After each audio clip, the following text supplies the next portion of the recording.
Hello and welcome to Wake and Bake News, and I'm your host, Shampoo VTA Kelly Davis. And how are you on this Thursday morning, the 21st, the day after 420? I hope you had a wonderful 420. I did. We gathered with our family and we smoked copious amounts of weed. And I took the lotion that I had made and I went up to my mom and I said, "Put your hand out." And I put a little dab of lotion on our hand and I said, "There, Mom, you've used marijuana. Do you feel any different?" And she goes, "No." And I said, "Now you're one of us." 2 seconds, I just made my mom a pot user. And I'll swear in a court of law that my mother used pot because I was the one that put it on her hand. So take her away. Take her away to jail, everyone. She's a criminal. Oh, okay, so that really illustrates how now we turned from this desperate need to try to convince people of the medical uses and all this kind of stuff. But at this moment, as of today, what's really going on? Because you're going to still hear activists fighting, and they should fight, and you're going to have to fight tooth and nail. But I'm here to tell you what I see, okay? And here's what I see. This is basically the same fight that Galileo had with the Catholic Church over whether or not the world was flat. So to open my show, I'm going to play Galileo speaking to a classroom of children to explain how wrong the Catholic Church was hundreds of years ago when they tried to torture or execute him to get him to change his mind, and he just tricked them and did what they want. And this is directly tied to what happened at the UN yesterday. And when I read the second story, you will see the complete correlation between these two stories as I did. And then you can begin to project what the influence of the UN will be in the future. And that this is not actually a fight to legalize drugs or to end the war on drugs. What this is this is another example of the fall of centralized government. Just as the Catholic Church lost power all across the world because they lost their grasp with rationality, so too will governments that cling to the idea that the moon is made of green cheese or the earth is flat, or that marijuana has no medical value and should be a controlled substance under Schedule 1. Get ready, kids. The next part is going to get so much fun. We're over the hill now. We're picking up momentum, and the part comes pretty quick where you put your arms up and you start to scream and laugh and have a wonderful time because we're heading into the loop. Get ready to put your arms up, guys. We're about to head into the loop. And the news won't tell you this because they're fucking idiots. And the police won't tell you this. Local governments in California won't tell you this. Our federal government won't tell you this. But I'm going to tell you this because this is what I see. At first, I pointed out that law enforcement dealing with marijuana is the same as Caligula sending his Roman troops to throw spears at the sea so he could come back to Rome and claim a victory with a big treasure chest full of seashells. That he took on Poseidon. That it's law enforcement theater, just as that was theater back in Roman times. Now, we're going to move on to this next little historical lesson for all of you kids out there about Galileo and his fight with the Catholic Church. And when you hear about this, you will begin to see that the same thing is happening all over again. And was it about Galileo, really? No. It was about the loss of reason that was happening within the Catholic Church, how they began to be trapped in their own bullshit and could not escape. And we see pretty much what the Catholic Church is worth today. They certainly aren't the world power that they used to be at the time of Galileo. Galileo's, influence was not really what was going on. What was going on was that the Catholic Church was falling in power.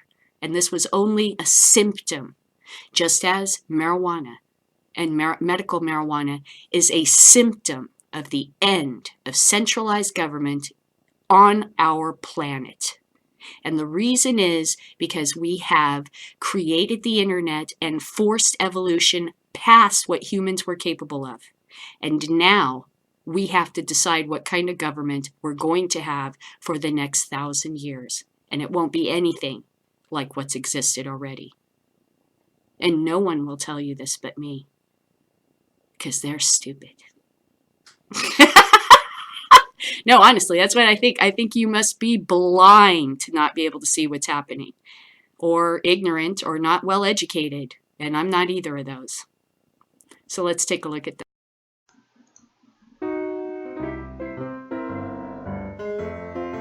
Hello, we're Year 8 from Agent Early. And we're doing a session on Galileo and his ideas. I am a Galileo. Galileo was a genius. That's a personal opinion, but a lot of people would agree with me. Let me explain. Galileo was an inventor. He came up with the telescope. He was also an observer. He observed the moon and the stars. But even though Galileo did a lot of really good science, one of the reasons that most people have heard of him is because he got into trouble with the church. And why? Well, Galileo got into trouble because he was the first person to say loudly and clearly that the church's description of the solar system was wrong. Back in those days, telling the church they had something wrong was, well, put it this way, you'd think twice before you did it. Up to this time, everybody believed the earth is in the middle and everything will move around the earth. Huh? Galileo believed that the sun is at the centre of the solar system. Why was Galileo's suggestion so challenging? They probably would have thought that the Earth wasn't moving and was the centre of the solar system, because they could see the sun go over there where they were. So why did Galileo rock the boat and come up with a different theory? Well, first of all, you should know it wasn't Galileo's idea to begin with. He spotted it in someone else's work. Now you may know there was a fellow 20 years before I am born, a fellow named Nicholas Copernicus. And this Copernicus, he makes big new statement. He's a very clever fellow. He worked out by mathematics that the sun must be at the center and the earth moves around the sun with the other planets. Now the big argument against the Copernicus was, hey, if the earth moves, how can it keep its moon? Huh? You know what I am saying. If the earth is moving, the moon will be left behind. Okay, makes sense. If Copernicus is right and the earth is moving through space, hey ho, what about the moon? Surely the moon will be left behind. Nowadays we know a lot about orbiting. We know that moons can orbit planets, even when planets move through space. But they didn't know that then. Ha! No one, that is, until Galileo looked at Jupiter with his telescope. And what did he see? He saw that Jupiter had moons. What I see when I look through my telescope, you know what I'm going to say, huh? They are going around the planet. Now I can show, hey, the planet Jupiter, nobody doubts that that is moving. And yet I can show you it has 4 moons going around it. Huh? So I think I am finding a reason to support Copernicus's ideas. The problem is, for me, is that the Bible say, in the book of Psalms, it say the Lord God made the earth firm and not to be moved. Huh? It says in the Bible the earth does not move. But I say to people, you know, it's not that God is wrong. It's the way the Bible is interpreted. But the priests say, hey, that's our job, huh? Not yours. So, when I publish a book, not the one I published in 1610, that is not a problem. People like this idea, you know, because it's not going against the Bible, this idea, the moons of Jupiter. The Pope himself, the cardinals in Rome, they invited me, hey, Galileo, you good fellow, let's have a look through your telescope. Huh? They see it for themselves. But more and more people start thinking, hey, maybe Copernicus is right. And in 1615, the church starts to think, maybe we've got a problem here. Huh? This Galileo, he getting too well known. He influencing too many people. So the church say, hey, Galileo, you gone too far. Take it back. I said, what is the alternative if I do not take this back? Then maybe we have to torture you. What if you torture me, I say, and I still not to take it back? Maybe we have to make a fire, Galileo, and put you on it, huh? Because you're a bad fellow. Hey, what would you do, huh? How many of you prepared to stand up for what you believe in, even if they torture you? You show me a little hand, maybe. Anybody want to do this? You very brave fellows. How about you, huh? Signorini. No. I think you're very brave. I think you're very clever, huh? And this is what I do.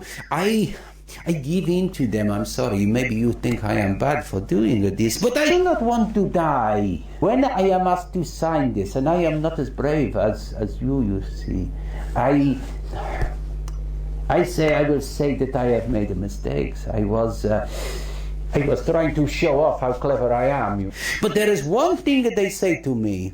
All this they say, Galileo, I have made mistake here. I have to sign this. I have made mistake here. One thing that they put in there, they say, I have been a bad Catholic. Against the God and the church. I say, I will not sign that. I will not sign that. I don't think that is true. All I have been interested in is science.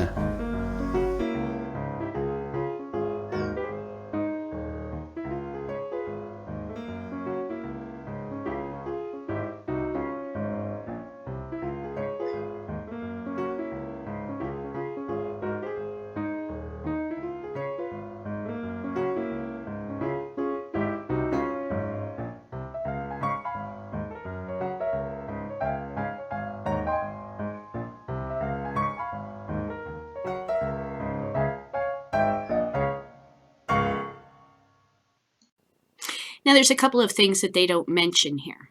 Why was Galileo able to get out his ideas about whether or not the world was round past the control of the Catholic Church? Because of the invention of the printing press. I told you, I must have watched Connection 1,000 fucking times and studied the shit out of that show. Okay, the first series of Connections, I must have watched it over and over and over again until I drilled all that history into my brain, because I knew it was going to come in very handy. And I had no idea it was going to come in handy for the marijuana fight, but I should have known that. Of course it was. It's an industrial product that's being fucked with by politics and faith and belief. Of course we were going to end up here. I should have realized this is almost a complete correlation with what happened with Galileo. We have the invention of the internet, which manages to get truths out past the bullshit that used to be in control, which is the federal government. And now the federal government is looking like a bunch of fucking idiots. And they can't change. They can't. They're as trapped in their bullshit as the Catholic Church was trapped by the words of the Bible. I'll bet you the Catholic Church would have liked to have reinterpreted some of the Bible many hundreds of times and still tries to this day because it just ain't working. Sometimes you just got to rewrite a manuscript. That's all that it fucking is to it. You need a new one. You need an updated version. Even Jesus' arrival on earth was supposed to be a new deal coming down from God because the old one wasn't working. How long has it been since we've had a new deal based on that? A long time. 2,000 years, right? And they'd like to make it even longer. I'm sorry, that's not how our compact with the Lord in heaven seems to work. Just because it's favoring you, it doesn't seem to matter. So now I'm going to read to you this wonderful little piece. This is called, this is from books.google.com, and this is A Technical Lecture Goes to Press. Without pausing over the question whether academic astriolinism, I don't know what that is, itself did not undergo change, and without taking up the criticism that have been directed at Drake's view, it must be noted that the deals with the effect of print on a limited portion of early modern science development in mechanics, pointing to the downfall of the Aristotelian physics are stressed. Okay, so, and of course, this is all going to be like, because hoity-toity people love big fucking words because it separates them from the poor people, so they got to shove a bunch of big fucking words in here so the poor people don't understand what's going on. That's old-fashioned too, and we need to get past it. That's why spelling is so stupid. It's to separate the poor from the rich, because it's usually a educated rich kid that's winning a spelling bee. Okay? We still hold spelling bees to prove that spelling matters when it doesn't. Okay, so we're going to hear a lot of vocabulary words now.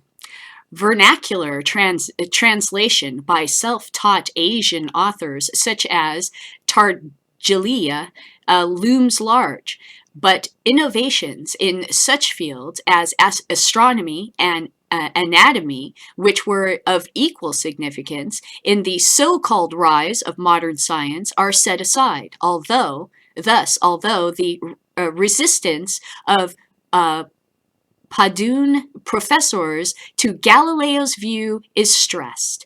The reproduction of Ptolemaic theories by, it must be Ptolemaic. They even made up a word for people that believe in stuff that Plato wrote. Oh, Jesus. Somebody help our education system. These people have spent too much time masturbating in a fucking library. Now I'm going to make up a new word, Ptolemaic. Oh, Jesus, God help us from these idiots. Okay. Ptolemaic theories for oh, dear Lord. Copernicus. Okay, that's a Greek name. Copernicus, so I do know that one. Rhetoricus and Mastalini. So these are all obviously Greek names. Okay, Kepler, I know Kepler because he was astronomy, is passed over. The same point may be applied to the reproduction of Galileo's theories by Latin writer, professor of anatomy, from Vasilis to Harvey, as these cases suggest the portrayal of official science as traditional, bound and impervious to print culture, which was authorities may find plausible when Galileo's assault on Aristotelian physics is stressed, becomes more implausible when the downfall of it's again Ptolemy and Galen.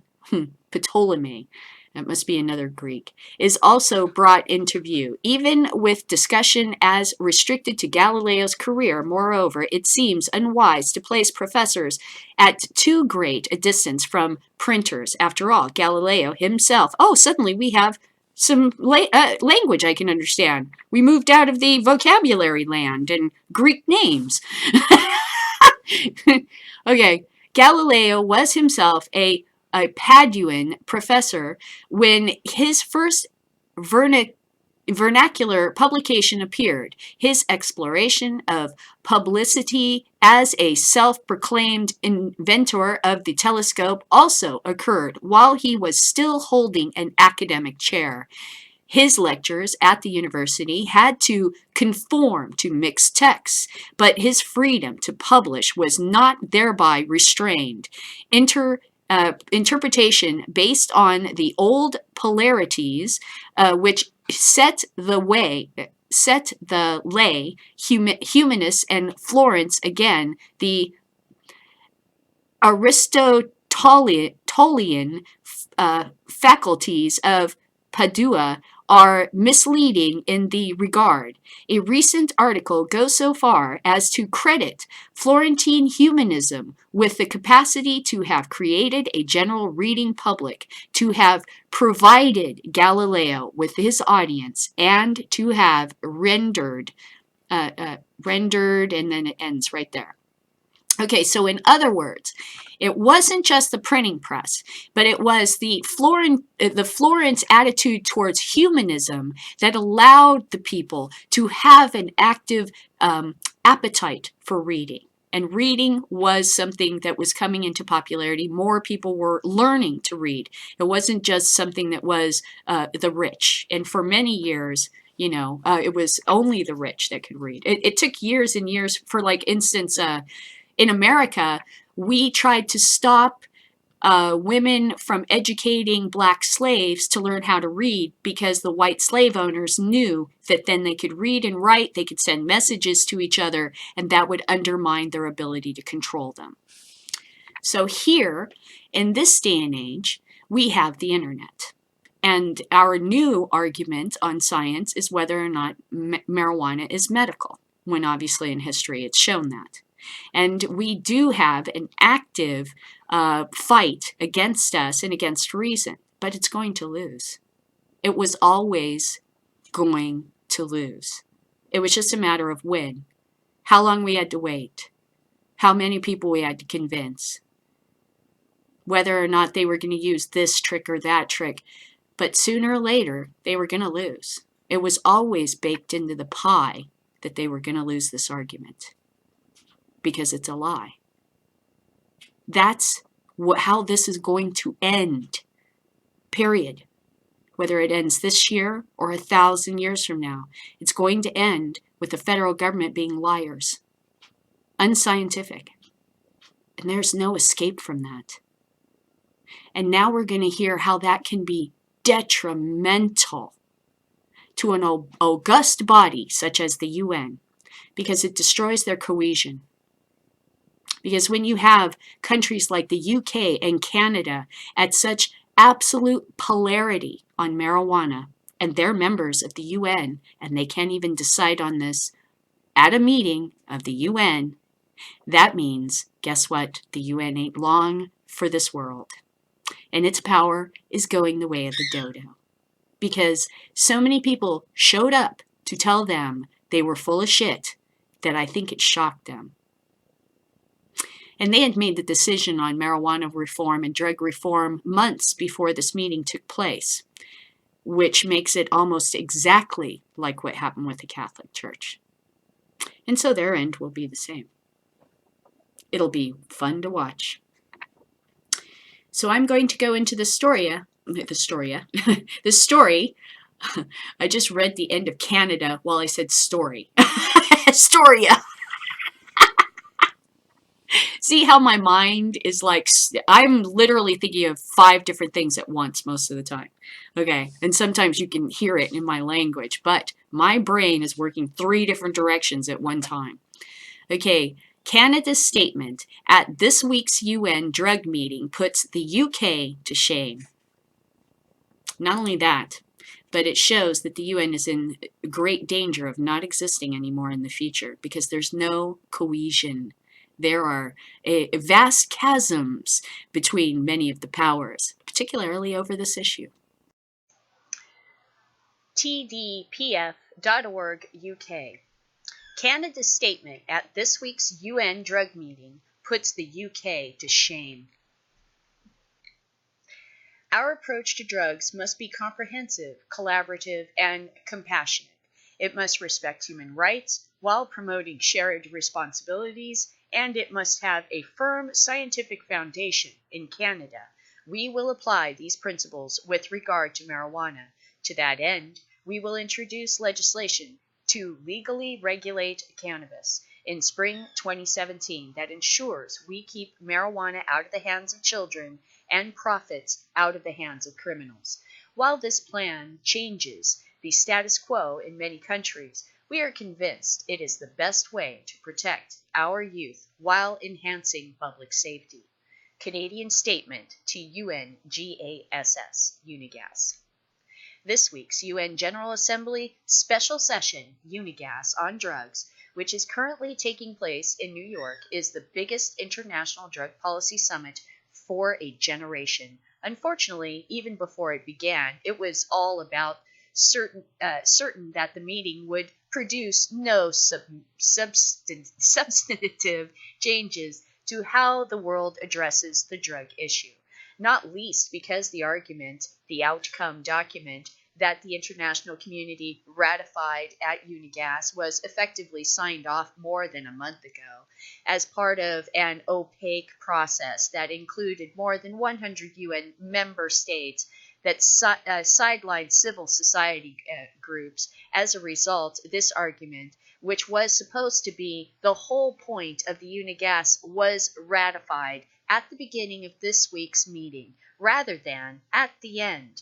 The UN effectively put the cart before the horse. But despite this, the Unigas has moved us to a step closer to the end of the war on drugs. Firstly, it drew out strikingly strong pro-reform statements from every relevant UN body, many of which were speaking out on this issue for the first time. In particular, these statements emphasize the need to decriminalize drug possession on drug health and human rights grounds, and the Unigas has also highlighted just how divided the international community is on the future direction of drug policy. There is, as was clear for all to see, a gaping chasm between various member states' views on how best to deal with the drugs. On one side were countries like Indonesia, whose delegates was met with a chorus of boos when he defended his country's use of the death penalty for drug offenses. And on others, countries like New Zealand, whose delegates stated that responsible legal recreation of the drug market was the key to reducing drug-related harm. While we are encouraged by the presence of human rights language and standards throughout the current outcome document, in our opinion, the text fails to significantly articulate the binding nature of human rights obligations in the context of international drug control and continues to embrace the harmful concept of a drug-free world. We are concerned that the current international drug control regime remains excessively punitive. Most drug control policies at the national level are based on criminalization, incarceration, and overinvestment in law enforcement, which have proven to be serious barriers in the protection and fulfillment of human rights. Even between developed countries of similar standards on the global stage, there was a huge contrast in how they perceived the drug issue and intended to address it. The statement made by the UK and Canada, for example, were like night and day. The UK declared it had a modern, balanced, evidence-based response to drugs, which included a ban on the production, supply, import, and export of all known psychoactive substances. Banning drugs is hardly modern, let alone evidence-based. Current prohibitionist drug laws were drawn up more than half a century ago and half exacerbated the very problem they sought to address, as well as creating entirely new problems in the process. This is no more evident than in the case of new psychoactive substances, NPS in particular, new psychoactive substances. The emergence of these substances is a direct and a result of prohibition and the war on drugs, because they're trying to beat the urine test by just changing the chemical compound every month or so. So it's not legal to have a dog sniff for that because they haven't made a law against it yet. And when they do, they just make a new chemical compound. And so the Russian roulette continues. People only use synthetic cannabis products like spice, for example, because real cannabis is illegal. So the UK is effectively trying to solve a problem caused by banning drugs by banning yet more drugs. Uh, Compare that to Canada, which has released just how futile and realized how futile and counterproductive such knee jerk bans are, and is now taking steps to legally counterproductive such knee jerk bans are. Oops, I screwed that up. Sorry, I had to stop it in the middle because my family came in the house. I'll try to pick up where I left off. As Canada's Minister of Health stated at the Unigas, this legalization will help ensure we keep marijuana out of the hands of children and profits out of the hands of criminals. She also went on to praise Insight, a supervised drug consumption facility in Vancouver, where people can use their street-bought drugs in a medical setting under the watchful eye of trained staff who provide vital health advice and social support. Evaluations of the service consistently show that it saves lives. This Lancet study, for instance, found that the number of fatal overdoses in the area around Insight decreased by 35% after the facility opened. The UK could learn a lot from Canada's approach to tracking overdose deaths. In 2014, deaths from illegal drugs use reached a record high, an increase that was driven mostly by a surge in heroin overdoses, previously the type of death that facilities like Insight are effective in reducing. The UK statement on Unigas obviously neglects to mention these facts, preferring instead to trumpet a decline in overall levels of drug use, a decline which government policy has had nothing to do with and has in any case either stalled or begun to be reversed by some substances as use has shot up among young people in the past couple of years.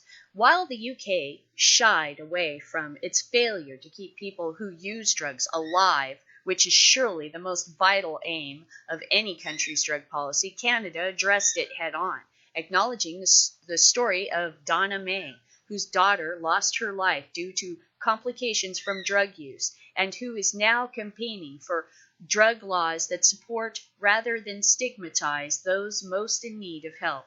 She is at the Unigas as part of our International Families for Safe Drug Policy project, organized by Another Child and Moms United to End the Drug War.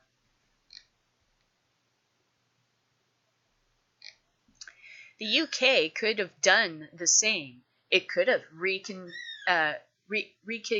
recognized the ever-growing number of mums, dads, siblings, and friends who are demanding change after losing loved ones due to our failed approach to drugs. But instead, it chooses empty platitudes about the need to rebuild our efforts and retain a criminal offense for drug possession when faced with the delusional and downright cynical inertia of the UK. I think reforms on this side of the Atlantic will feel more Canadian than British this week.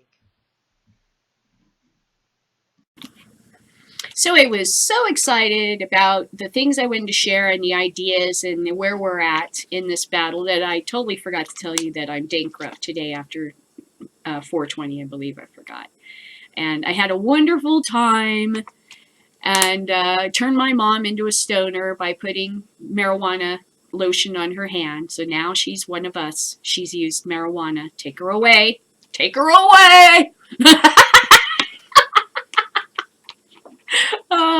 Okay.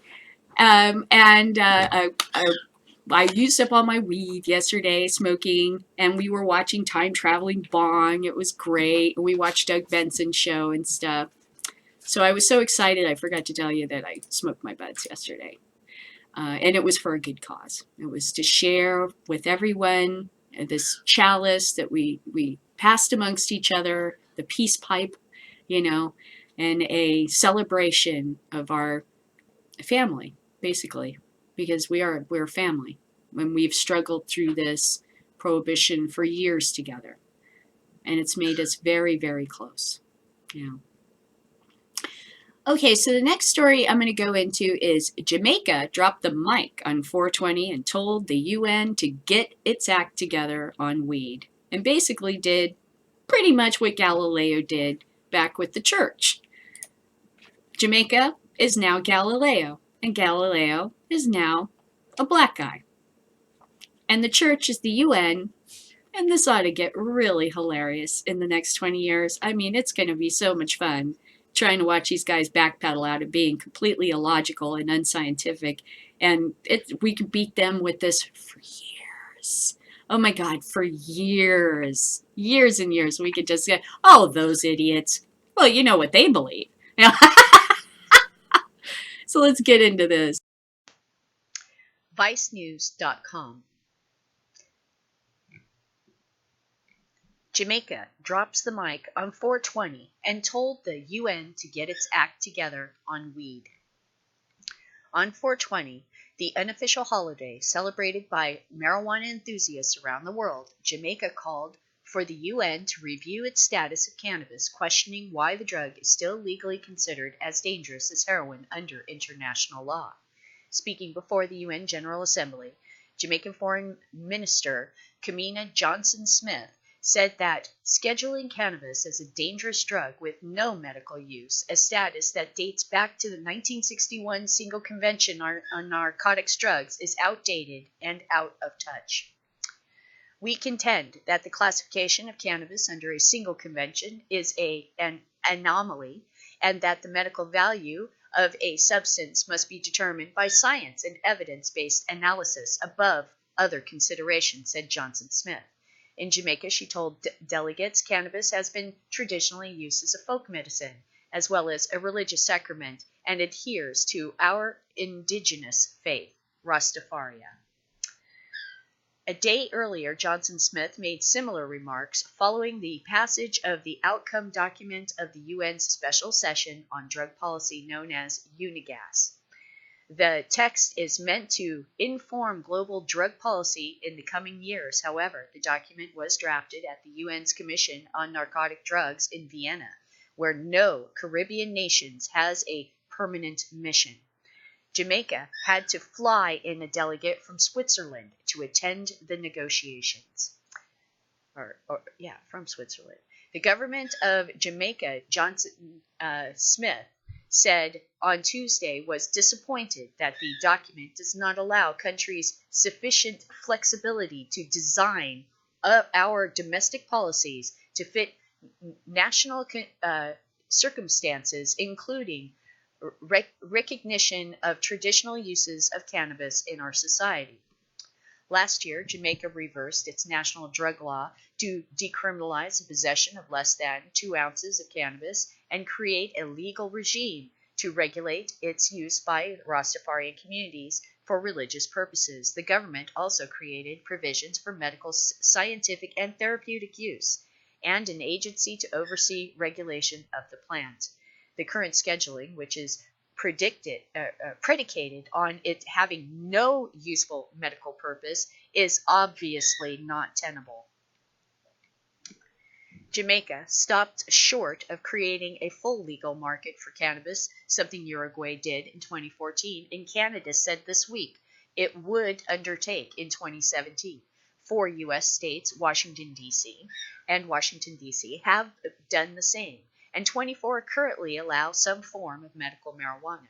I think the discussion on the Jamaican case will take some time and some thinking, said Werner Sipp, president of International Narcotics Control Board, the quasi-judicial body that oversees the international drug conventions.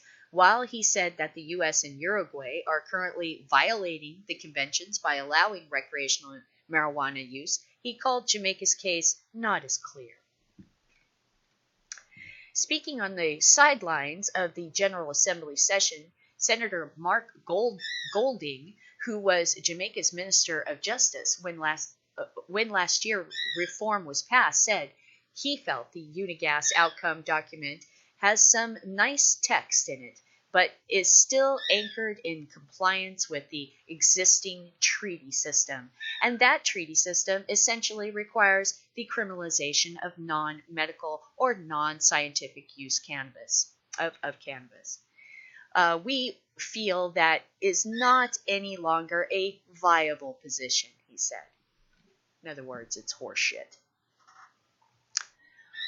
One of the starting points for rescheduling cannabis would be for the World Health Organization, WHO, to undertake a formal review of cannabis placement in the convention system. The WHO could then recommend to the Commission on Narcotic Drugs that cannabis be rescheduled. I believe that they already let a letter loose to say that, but the UK or someone like that had them retract it.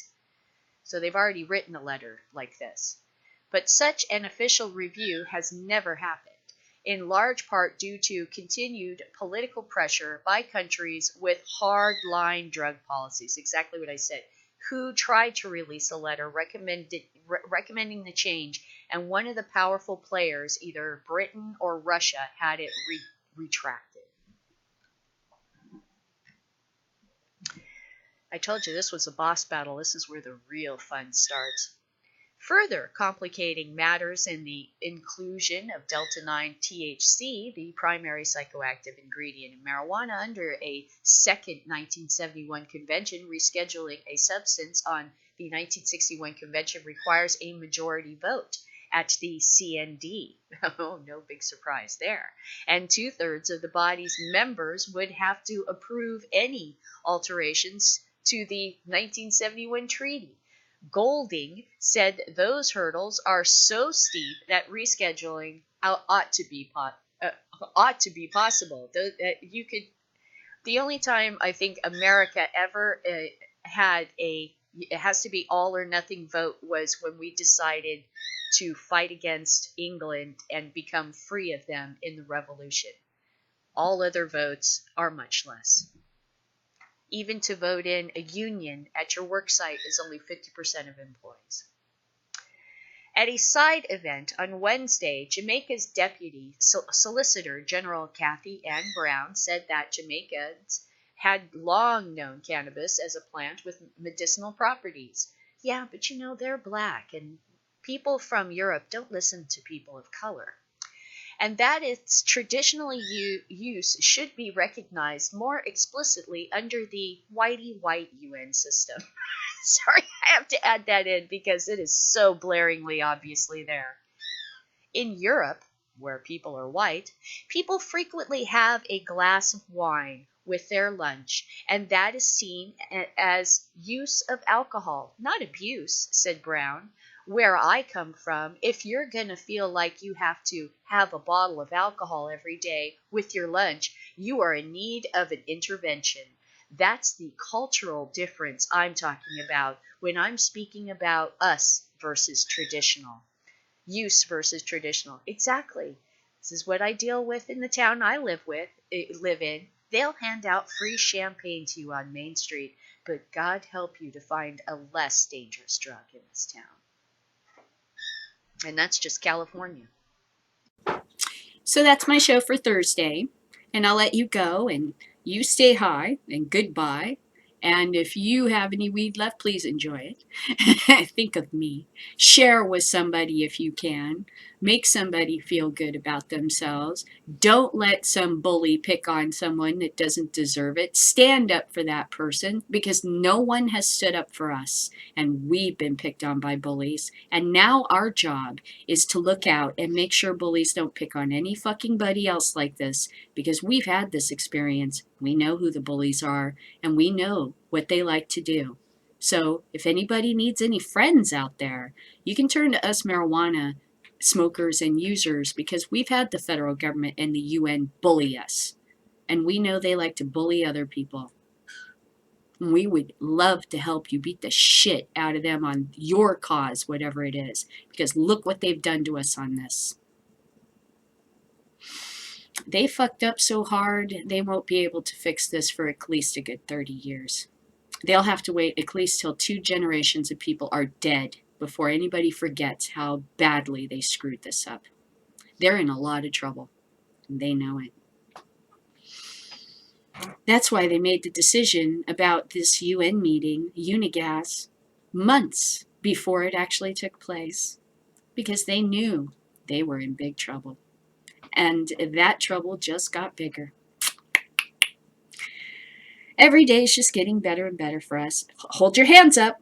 We're going into the loop. We're over the hill. The tipping point is way past behind us. We're going at full speed, and we're about to go into the huge revolutionary loop.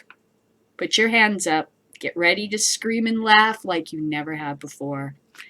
And then, on the way out, remember to purchase a photograph of you going through the loop.